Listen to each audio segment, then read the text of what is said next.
ठीक है, कीजिए। ठीक है, Khushi, Namya and Rishita, Pranjal, Mansi, go ahead.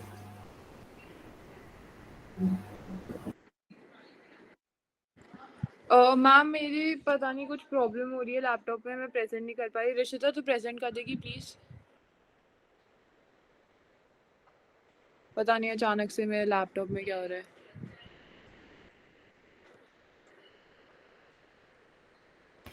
Pranjal present कर रही है। Okay okay.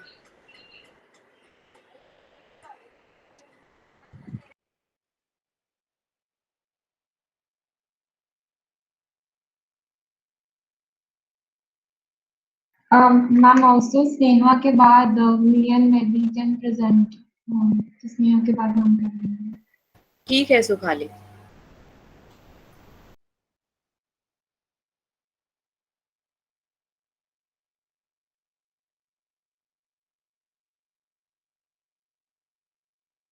मेरी स्क्रीन विजिबल है? हाँ प्रांजल दिख रही है।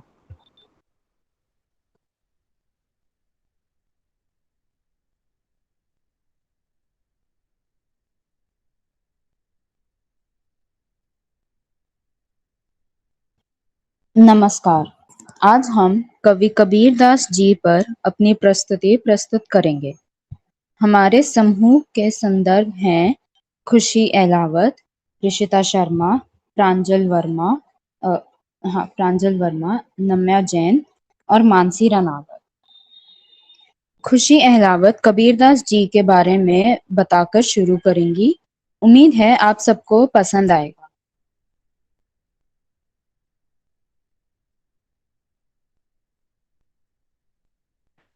कबीर या कबीर साहेब जी 15वीं सदी के भारतीय रहस्यवादी कवि और संत थे। वह हिंदी साहित्य के भक्तिकालीन युग में परमेश्वर की भक्ति के लिए एक महान प्रवर्तक के रूप में उभरे।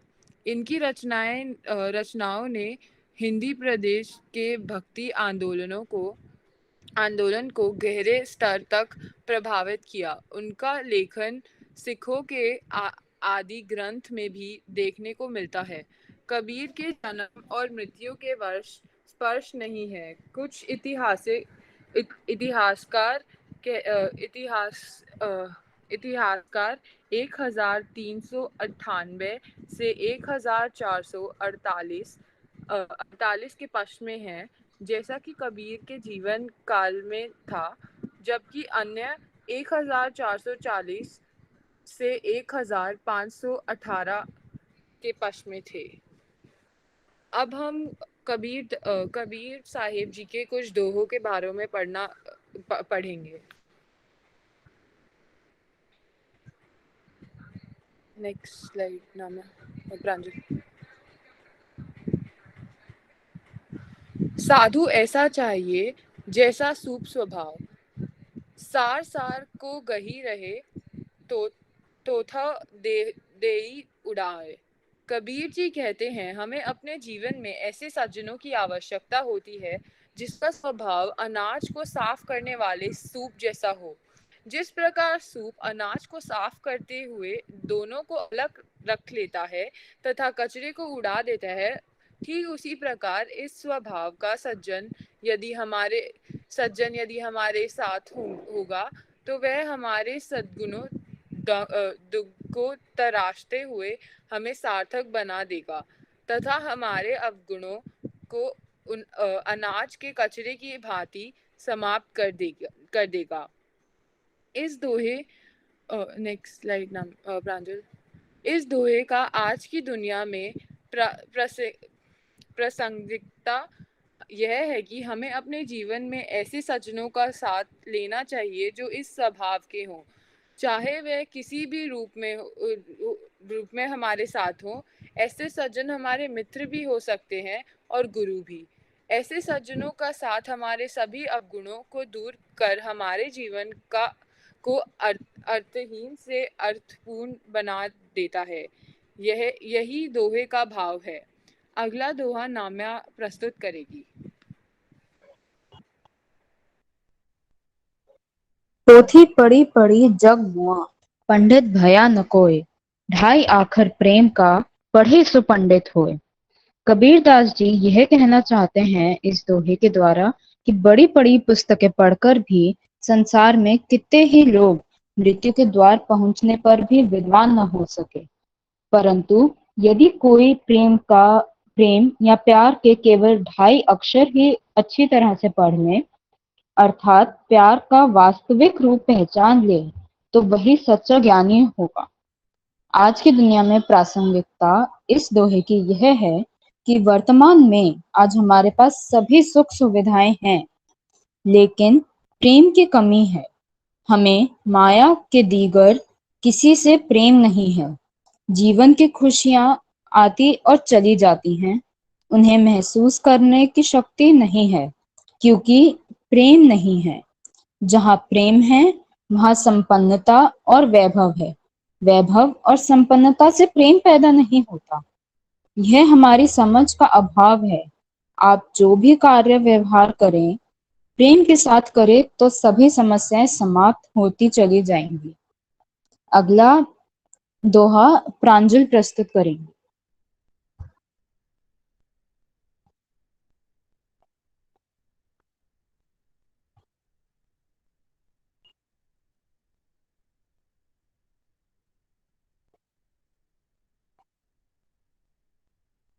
प्रांजल।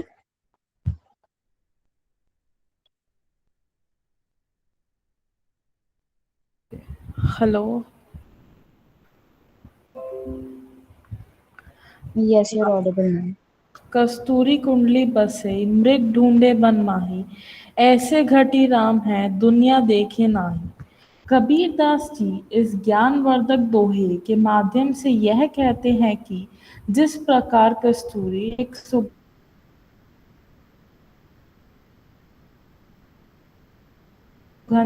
जो हिरण की नाभि में वास करती है और वह उससे अनजान रहता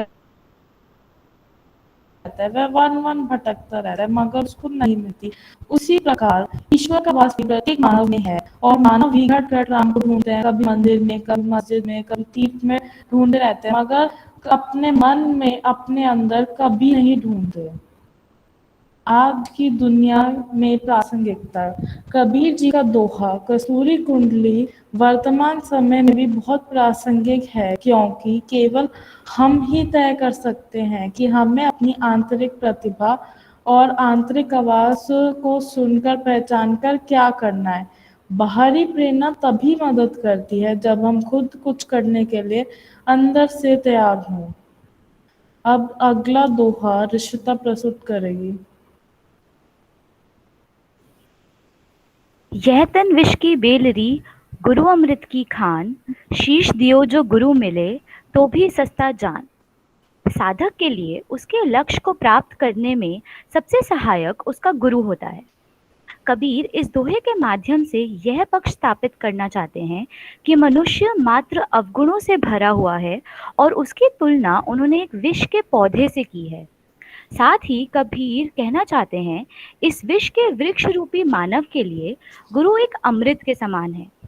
उनके अनुसार जिस प्रकार अमृत के प्रभाव से विष का प्रभाव समाप्त हो जाता है, उसी प्रकार गुरु की शिक्षा से अवगुणों से भरे हुए व्यक्ति की कठिनाइयां व नकारात्मकताएं नष्ट हो जाती हैं। कबीर विष से भरी हुई बेल के उदाहरण से यह कह रहे हैं कि जिस तरह एक बेल विष से भरी हुई हो सकती है और उसको इस तथ्य का आभास भी ना होगा, ठीक उसी तरह एक व्यक्ति अवगुणों से लिप्त होने पर भी इससे अनभिज्ञ हो सकता है। इस अज्ञानता के परिणाम स्वरूप व्यक्ति अपने जीवन के लक्ष्य से विमुख हो जाता है।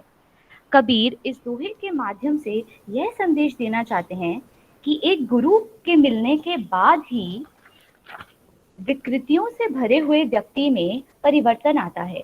गुरु अपने शिष्य को उसके अवगुणों से अवगत कराता है, साथ ही साथ उसके मार्ग प्रदर्शन में भी उसकी सहायता करता है। आगे कबीर कहते हैं ऐसे गुरु के छत्र छाया में साधना करने के लिए कठिन से कठिन प्रयास करना पड़े तो भी वह कम है। किसी भी व्यक्ति के जीवन में ऐसे गुरु का होना वरदान स्वरूप है, जिसके लिए जितना भी मूल्य चुकाया जाए वह कम होता है। इस दोहे की प्रासंगिकता। वर्तमान समय के संदर्भ में कबीर का यह दोहा लक्ष्यहीन मार्ग, दिशा मार्ग के अनुभव एवं नकारात्मकताओं और साथ ही साथ इन समस्याओं का हल ढूंढने में गुरु की शिक्षा के महत्व को चित्रित करता है। आजकल के जीवन शैली में जहाँ हर एक व्यक्ति जानकर या अज्ञानतावश किसी न किसी दुर्घटना से ग्रस्त होकर अपने जीवन के लक्ष्य से भ्रमित हो चुका है, ऐसे समय में एक योग्य गुरु की उपस्थिति उसके जीवन सुधार व पथ प्रदर्शन के लिए अत्यंत आवश्यक है। अगला दोहा मानसी द्वारा लिखित प्रांजल प्रस्तुत करेंगी। सद्गुरु हम सूरजी करी एक कहया प्रसंग, बरसिया बादल प्रेम का भीजे गया सब अंग। कबीर साहिब के इस दोहे में कबीर अपने सद्गुरु की महिमा का वर्णन कर रहे हैं। वे बता रहे हैं कि सद्गुरु हमारे प्यार को पूरी तरह से समझ एक ऐसा व्याख्यान रचते हैं, वह अपनी रहमतों प्रेम रूपी का बादल बनकर बरसते हैं, जिससे मेरा एक एक अंग भीग जाता है। मतलब अपनी रहमतों का दरिया बहा देते हैं। आज की दुनिया में प्रासंगिकता। गुरु के प्रेम की वर्षा से अंग अंग भीग गया। मतलब प्रेम, ज्ञान रूपी प्रेम से अंग आत्मा परिपूर्ण हो गई। आज का इंसान अज्ञानता में जी रहा है और सही गुरु के बिना के ना मिलने से उसको तत्व ज्ञान की प्राप्ति नहीं हो पा रही है। अगर सही ज्ञान प्राप्त करना है तो गुरु के प्रेम रूपी ज्ञान से अंग अर्थात आत्मा को भिगोना पड़ेगा। अब निश्चिता अपने हमें बताएगी कबीरदास को क्यों चुना।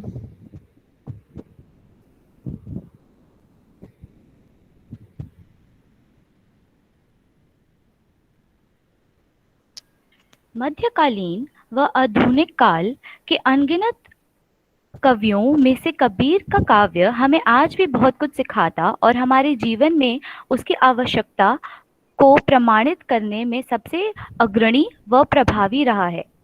वह गुरु की महत्ता हो या फिर हमें अपने जीवन कैसे जीना चाहिए उसका ज्ञान, संत कबीरदास ने अपनी लोकप्रिय बातों से कई पीढ़ियों को प्रेरित व प्रभावित किया है।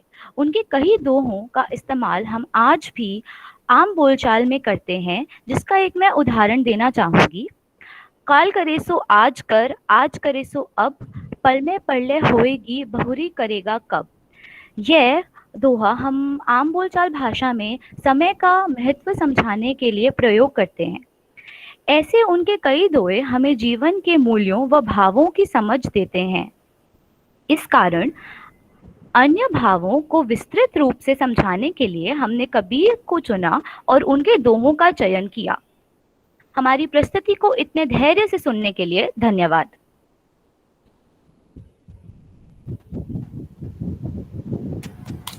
अच्छी प्रस्तुति है आप लोगों की। जो लोग वीडियो ऑन कर सकते हैं दिखाएंगे वीडियो ऑन करके, क्योंकि आपके फेसेस नहीं पहचानती हूँ मैं बिल्कुल। हर्षिता बहुत अच्छा, तुम्हारा जो वो है रीडिंग काफ़ी अच्छी है और आवाज़ के ऊपर कंट्रोल भी बहुत अच्छा है। Presentation is very good. Namya का भी अच्छा है, सभी का अच्छा है। प्रांजल प्रेजेंट कर रही थी ना?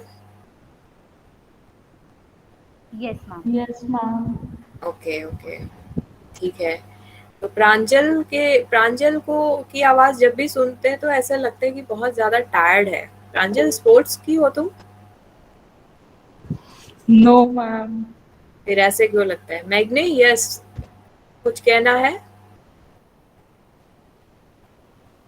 मैम मुझे ये कहना था कि ऋषिता का वॉइस है ना, इट्स सो गुड, लाइक बहुत अच्छा। एंड शी इज लाइक उसका like control thing, it was cool. And then Namya का भी अच्छा हुआ और हाँ, ऋषिता ओवरऑल प्रेजेंटेशन वाज हाँ, presentation is good, simple and sober, अच्छा प्रेजेंटेशन है।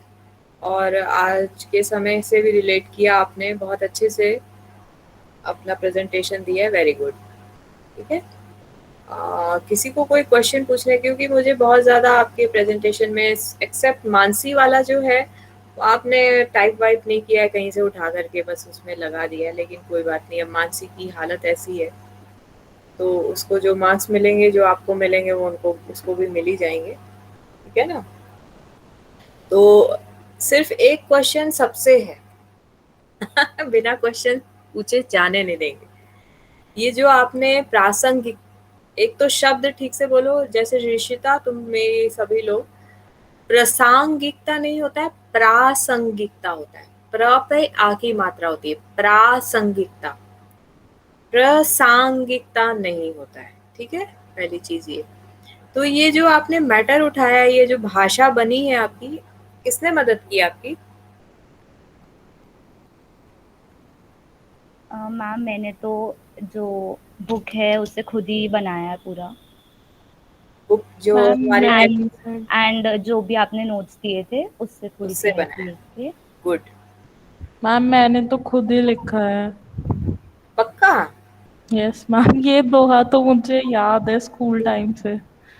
अच्छा, क्योंकि इसका जो आपने एक्सप्लेनेशन दिया है ना, उसका प्रासंगिकता वाले पोर्शन में विशेष रूप से, यस वो मैम। अच्छा दिया है आपने, काफी अच्छा वो दिया है। तो मैम कंप्लीटली मैम खुद ही लिखा है हमने। हाँ मैम। Yes ma'am. अगर आपने खुद लिखा है तो एक्चुअली मतलब आप वो तारीफ के काबिल है, क्योंकि आपकी मैम भाषा में। प्रासंगिकता और जो एंड में हमने कबीर क्यों चुना वो हमने खुद ही लिखा है। हाँ, शुरू का नहीं लिखा है ना?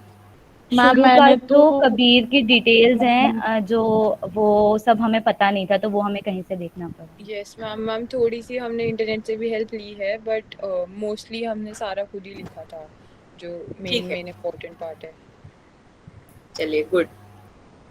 चलिए नेक्स्ट प्रेजेंटेशन कौन दे रहा है? स्नेहा? यस मैम, वो पलक प्रेजेंट कर रही है। हाँ, शुरू कर दीजिए आप।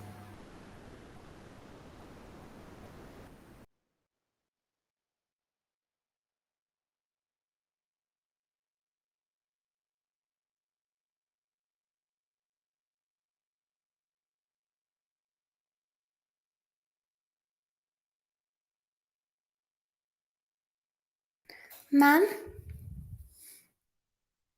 हाँ बोलिए। Ma'am so sorry to interrupt, but ma'am हम एक ऑर्गेनाइजेशन है, उन्होंने आज एक स्पेशल वेबिनार होस्ट किया है, वो 3 बजे से है।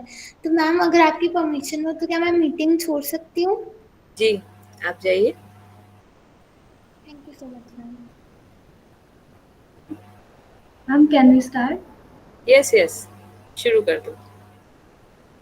मुझे लगता है 1 मिनट शुरू करने से पहले जो बाकी ग्रुप्स बचे हैं वो, क्योंकि टाइम हमारा ओवर हो रहा है, तो आप मंडे को प्रेजेंट कीजिए फिर, क्योंकि कई लोगों के अभी मैं देख रही हूँ बचे हुए हैं बिल्कुल, और एक ग्रुप को मैंने मंडे को ही कहा है। ठीक है, तो मैम फटाफट। वैदेही और मैं कर दें, एक्चुअली मैं मंडे को ट्रैवल कर रही होंगी, कहीं मैं आउट ऑफ दिल्ली जा रही हूँ, तो वैदेही और मैं आज कर दें मैम, इफ पॉसिबल।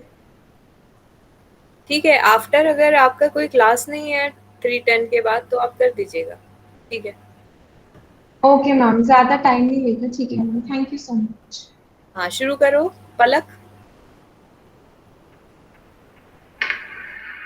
नमस्कार माननीय अध्यापिका जी व मेरे सभी सहपाठियों, आज मैं वेरोनिका अपने सहपाठी पलक और स्नेहा के साथ आप सबके समक्ष एक बहुत ही अद्भुत कवि श्री सूर्यकांत त्रिपाठी निराला जी की रचित कविता भिक्षुक का वर्णन करने वाली हूँ।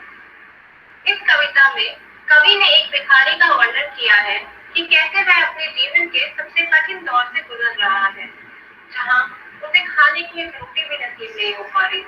कवि बहुत ही मार्मिक चित्रण करते हुए हम सभी के मन में भिक्षुक के लिए सहानुभूति की भावना जागरूक करने का प्रयास करते हैं।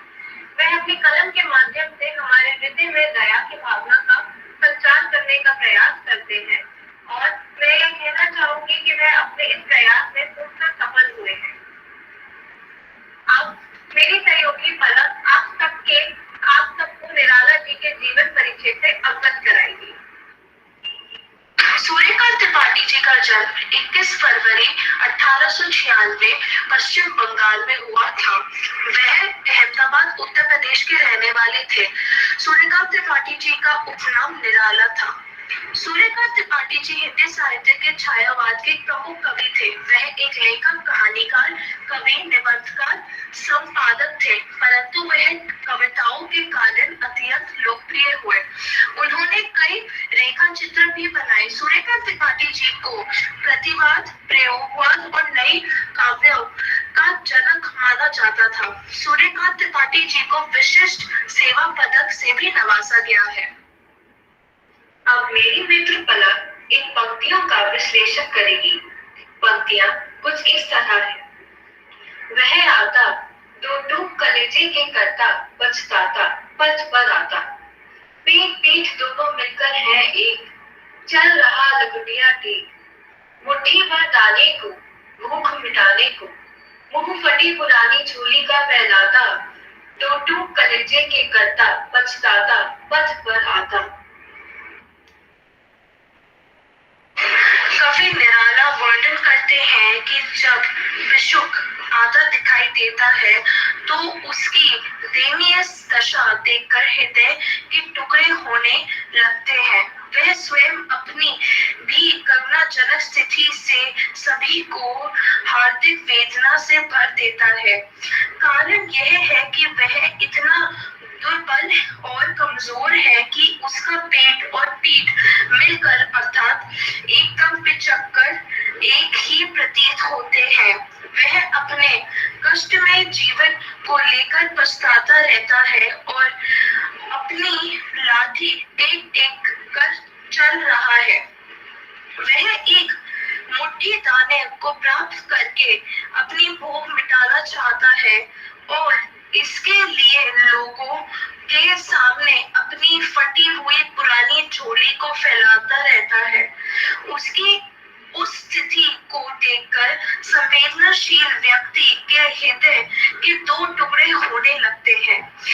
उस गरीब की ओर किसी का ध्यान नहीं जाता है। इस कारण दुख का अनुभव करते हुए वह अपने जीवन पर पछताता है और नित्य ही मार्ग पर आता जाता दिखाई देता है।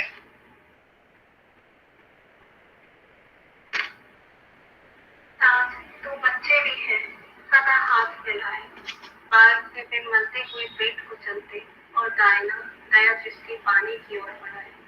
मुख से सूख ओट जब जाते, दाता भागे दादा से क्या पाते, खोट आंसुओं के पीकर रह जाते। इन पंक्तियों में कवि कहते हैं कि सड़क पर चलते भिखारी के साथ उनके दो बच्चे भी हैं। वह अपने बाएं हाथ से अपने पेट को मलते हुए चलते हैं और दाएं हाथ से भीख मांगते हैं। मुंह से उनके होठ सूख गए हैं तो वह अपने आंसुओं को पीकर रह जाते हैं। उनकी स्थिति बड़ी दयनीय बन जाती है और इस समय कोई भी व्यक्ति उनकी सहायता नहीं करता। भूख और प्यास से व्याकुल भिक्षुक और बच्चों की दशा देख निराला जी द्रवित हो जाते हैं। कवि हम सबसे यह अपेक्षा रखते हैं कि जब भी हम किसी को ऐसी स्थिति में देखें उसकी सहायता करने आगे बढ़े।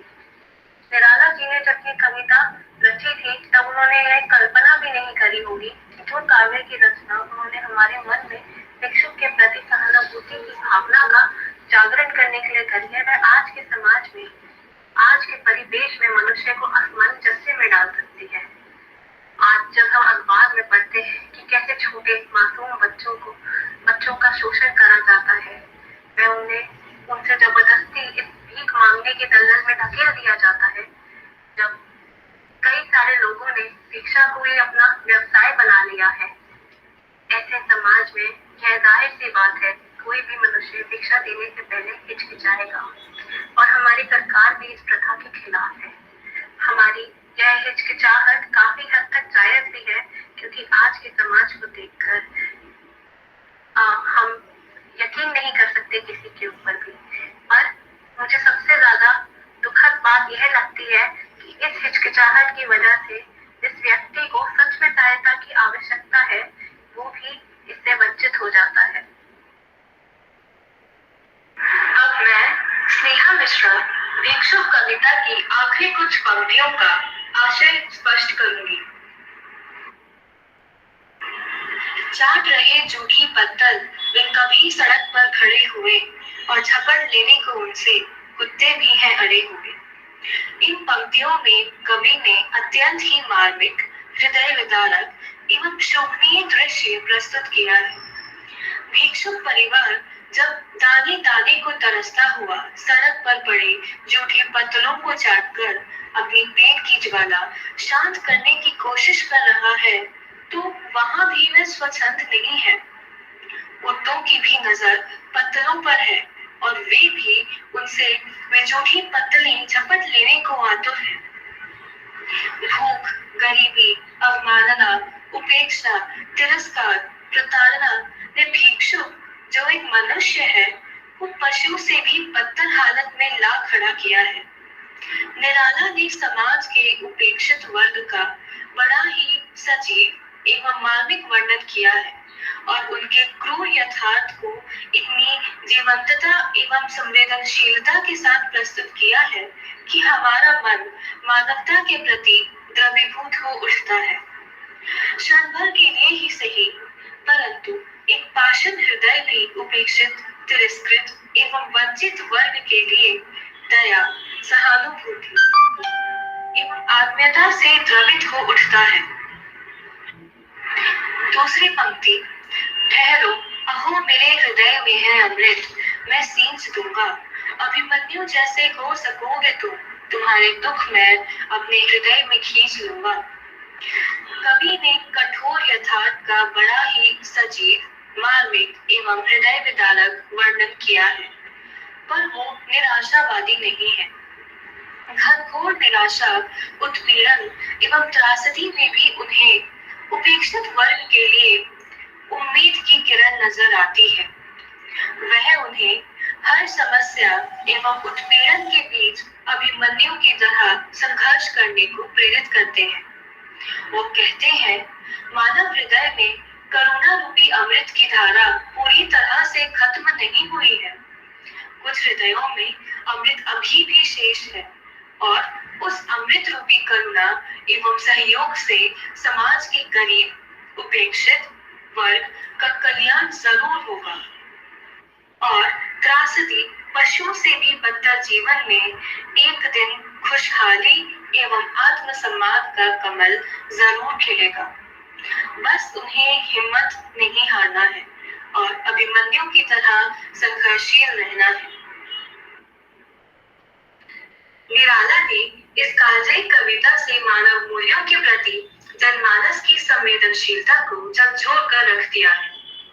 निराला अपनी कविताओं में निहित भाव के जीते जागते प्रमाण थे, या यूं कहें कि वो सिर्फ बौद्धिक स्तर पर काव्य की रचना ही नहीं करते थे, अपितु भावनात्मक स्तर पर यथार्थ की धरातल पर उसे स्वयं चरितार्थ करके लोगों के लिए मिसाल कायम करते थे।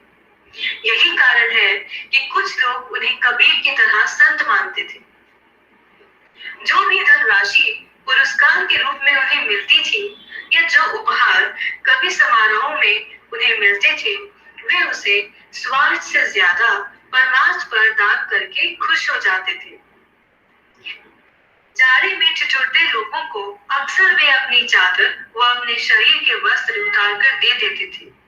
अनेकों बार ऐसा देखा गया कि पुरस्कार में मिली पूरी धनराशि व उपहार समारोह के तुरंत बाद उन्होंने रास्ते में किसी जरूरतमंद, किसी असहाय को दे दिया और खाली हाथ घर पहुंचे।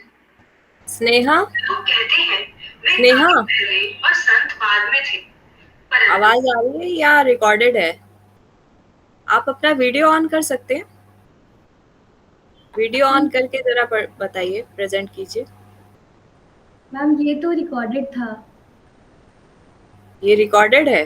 हाँ। इसमें प्रेजेंटेशन में चल रहा है? नहीं, ये ऑडियो हमने रिकॉर्ड की थी तो उसका ही। पर क्योंकि आवाज जब आ रही है तो आपका मैं आइकन देख रही हूँ इसमें पलक प्रेजेंट कर रही है, सो दैट हाँ, मैं साउंड अपने शुड फ़ोन से कम ना वो रिकॉर्डिंग का वो प्ले कर रही हूँ। आप अपनी रिकॉर्डिंग प्ले कर रही हैं? हाँ, हाँ, हम सबकी मतलब पूरी रिकॉर्डिंग। आप प्ले कर रही हैं? हाँ जी मैम। अच्छा, ठीक है। कि यूं तो उन्होंने संन्यास धारण नहीं किया था, पर वो एक सच्चे संत थे। उनके संत हृदय एवं मानवता के प्रति उनकी संवेदनशीलता ने ही उन्हें एक उच्च कोटि का कवि भी बना दिया।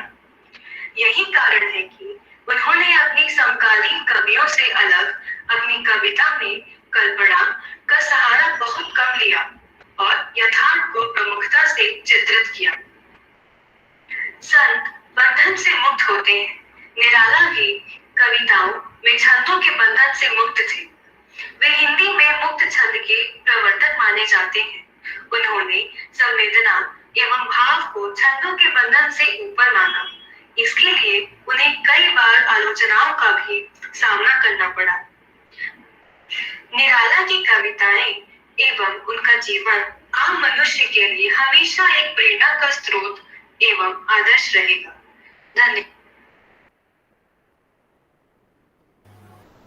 ठीक है स्नेहा, यस मैम। आपने बोला ये रिकॉर्डेड आप प्ले कर रहे हो साथ में, तो कहीं रिटन मैटर होगा आपके पास? हाँ। अभी है? अभी नहीं होगा। आप क्यों? क्योंकि मैं ये चाहती हूँ जो लास्ट में कंक्लूड किया है आप वीडियो ऑन करके मुझे पढ़ के दिखाइए। लास्ट वाला 1 सेकंड। हाँ,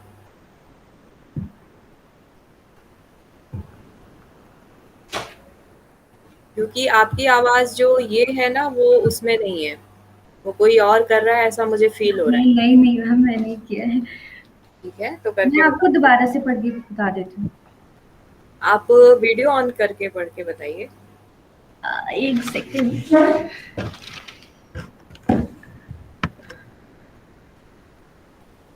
मैं देखकर ही बोल दूँ ना, उतना याद नहीं है मुझे। हाँ याद, ये कोई याद आपके वो खाली मुझे ये मैच करना है कि आवाज वही है या कोई और किसी और से करवाया है आपने।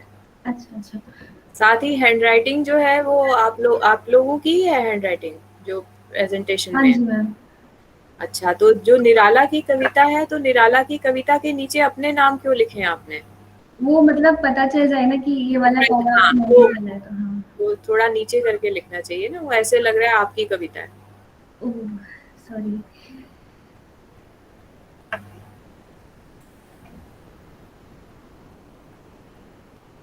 मैम बोलूं? हाँ बोलो। निराला ने इस कालजयी कविता से मानव मूल्यों के प्रति जनमानस की संवेदनशीलता को झकझोर कर रख दिया है। निराला अपनी कविताओं में निहित भाव के जीते जागते प्रमाण थे, या यूं कहें कि वो सिर्फ बौद्धिक स्तर पर काव्य की रचना ही नहीं करते थे, अपितु भावनात्मक स्तर पर यथार्थ की धरातल पर उसे स्वयं चरितार्थ करके लोगों के लिए मिसाल कायम करते थे। यही कारण है कि कुछ लोग उन्हें कबीर की तरह संत मानते थे। जो भी धनराशि पुरस्कार के रूप में उन्हें मिलती थी या जो उपहार वगैरह कवि समारोह में मिलते थे, वो उसे स्वार्थ से ज्यादा परमार्थ पर व्यर्थ करके खुश होते थे। यही कारण है कि वे हमेशा कंगाल रहे। जाड़े में ठिठुरते लोगों को अक्सर वे अपनी चादर व अपने शरीर के वस्त्र उतारकर दे देते थे। अनेकों बार ऐसा देखा गया कि पुरस्कार में मिली पूरी धनराशि पुरस्कार समारोह के तुरंत बाद उन्होंने रास्ते में किसी जरूरतमंद, किसी असहाय को दे दिया और खाली हाथ घर पहुंचे। लोग कहते हैं कि कवि वे पहले कवि थे और संत बाद में थे, परंतु मेरा मानना है कि वे यूं तो उन्होंने।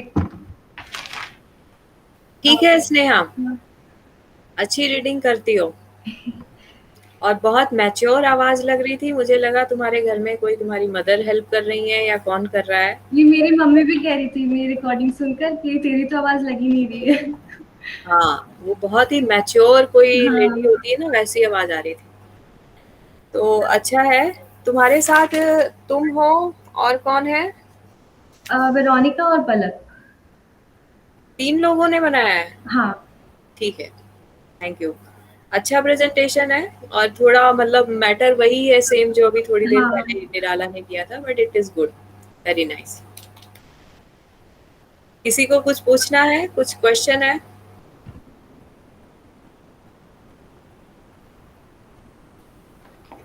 ठीक है, सुखाली यस मैम, एक सेकंड मैं कर रही हूँ। आप रेडी? यस मैम, कौन प्रेजेंट करे? मैम मैं ही प्रेजेंट करूंगी और